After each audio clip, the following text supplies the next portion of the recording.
Apem jamaahku begitu istimewa. Statusku yang dikenal sebagai ulama dan dipercaya banyak orang sebagai zuriyah Rasulillah tetap tidak bisa menahanku untuk menikmati apemnya yang begitu menggoda.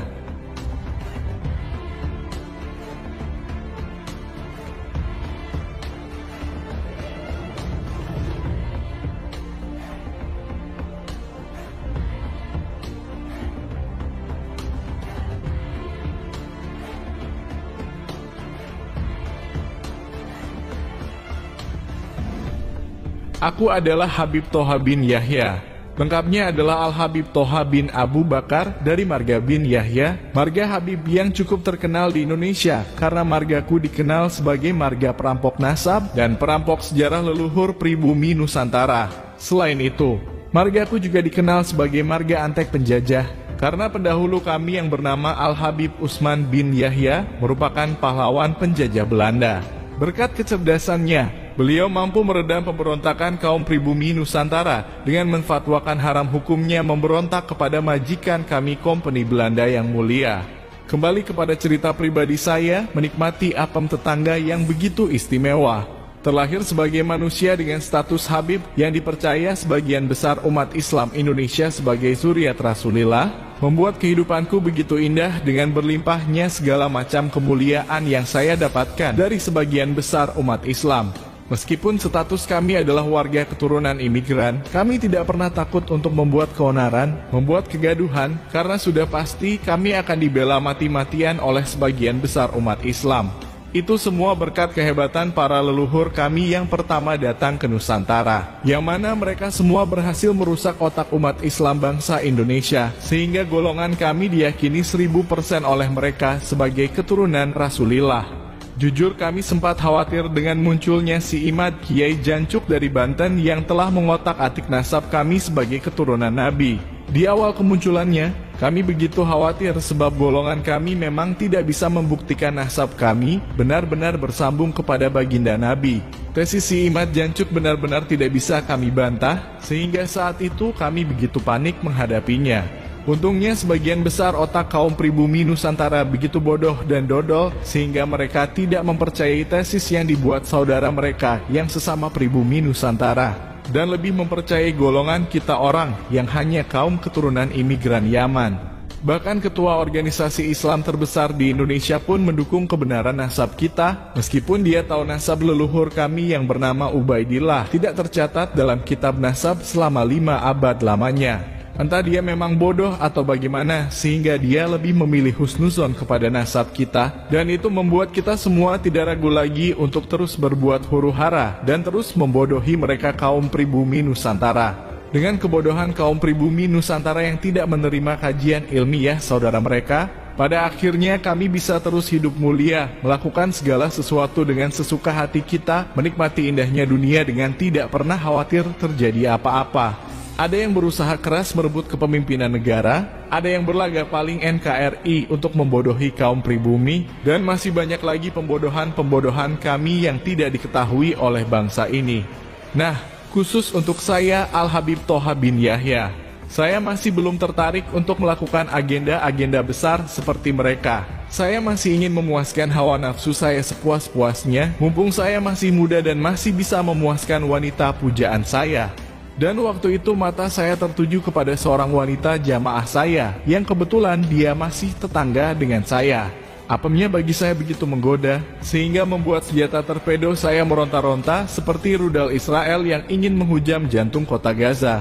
Singkat cerita, saya pun berhasil menikmati apem jamaah saya di rumah dia, dan itu kami lakukan di saat suaminya sedang bekerja. Dan ternyata, legitnya apem dia membuat saya begitu ketagihan dibuatnya, sehingga torpedo saya pun ingin terus menghujam apemnya. Saya tidak peduli lagi dimanapun tempatnya, bahkan di tempat yang biasa kami buat sholat dan sholawatan pun saya jadikan tempat untuk menikmati apemnya. Dan untuk menutupi kelakuan bejat saya pun sengaja berceramah di mana-mana tentang bagaimana sifat istri salehah, bahwa seorang istri haruslah patuh dengan suaminya. Dengan ceramah seperti itu, saya berharap jamaah tidak akan curiga bahwa saya gemar menikmati apem tetangga ketika suami dia tidak ada.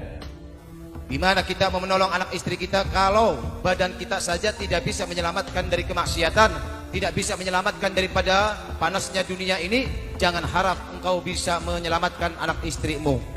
Saya mau nanya sama ibu-ibu, ibu, ketika hadir di majelis ini, di pengajian ini, izin gak sama suaminya? Yang izin, Cong? Ayo. Wah, masih banyak yang gak izin. Tuh, kalau sampean mau datang ke majelis, sampean mau datang ke pengajian tanpa izin ke suaminya, kasihan sampean, Bu. Lama-lama duduk dari ba'da isya jam 8 sampai mungkin bisa jam 2. Betul? Sampean pulang gak dapat barokah, sampean gak dapat pahala karena tidak izin sama ya Bu ya. Bu, manut untuk salaki. Untuk. Ya Allah, parah. Aduh. Manut salaki itu kumaha erek asup kana surga.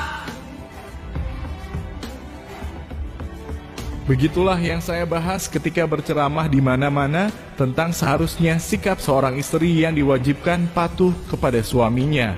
Cara ini sebenarnya sukses besar dalam menutupi kelakuan bejat saya menikmati apem tetangga, karena jamaah kaum pribumi Nusantara begitu dodol otaknya untuk saya kelabuhi dan saya bodohi setiap harinya. Dunia begitu indah jika saja apem kesayangan saya tidak teledor meminjamkan HP kepada suaminya. Padahal di situ ada chat dia dengan temannya yang membahas bahwa apem dia sudah dibobol oleh torpedo saya. Disitulah awal mula kebejatan saya diketahui oleh jamaah dan itu menjadi mimpi buruk yang tidak pernah saya sangka sebelumnya. Di situ saya awal mulanya pinjam HP istri, Pak Kiai. Awal mulanya saya pinjam HP istri. Dan saya pura-pura ke kamar mandi dan di situ saya temukan chattingan antara istri dengan temannya, tetangga, cewek juga, perempuan, yang berisikan saya dipeluk. Dipeluk cium oleh? Kenapa, Pak? Dipeluk dan dicium oleh siapa? Habib Toha bin Yahya. Nah, setelah itu saya pertanyakan ke istri, apakah benar ini? Aku tanyain ke istri gini. Ya, tak ditanyain, apakah ini benar kamu selingkuh? Saya bilang gitu kan. Nah, dia tadinya langsung nangis di situ, langsung udah jangan kasih tahu siapa-siapa. Waktu kita sempit, jadi mohon dijelaskan gini aja. Apa yang terjadi antara istri Kang Marga dengan Habib Toha bin Yahya?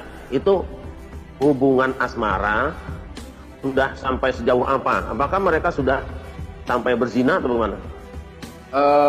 Menurut informasi dari istri, udah dalam 1 bulan dari bulan September sudah melakukan perselingkuhan dan mengakibatkan berhubungan zina selama 1 bulan, kurang lebihnya 7 kali, 1 kali di kontrakan saya, 6 kalinya di rumah. Di rumah siapa? Di rumah balai itu yang biasa buat pukulan di situ. Kalau di majelis sebutnya rumah kosong. Itu maksudnya rumah balai itu majelis taklim atau apa? Itu rumah balai itu kan buat sholat, buat tempat kumpul, ngobrol di situ. Oh, milik warga bersama? Iya. Jadi mereka berzina di tempat sholat itu?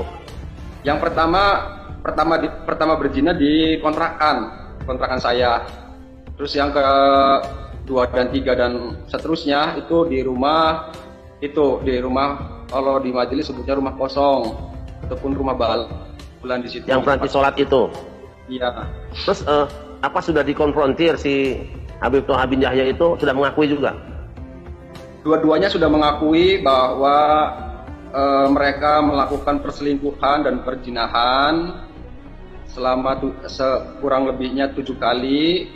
Saya ulangi lagi, yang pertama di kontrakan saya pengakuannya, dan yang ke-6-nya di rumah balai tempat sholat. Tuh.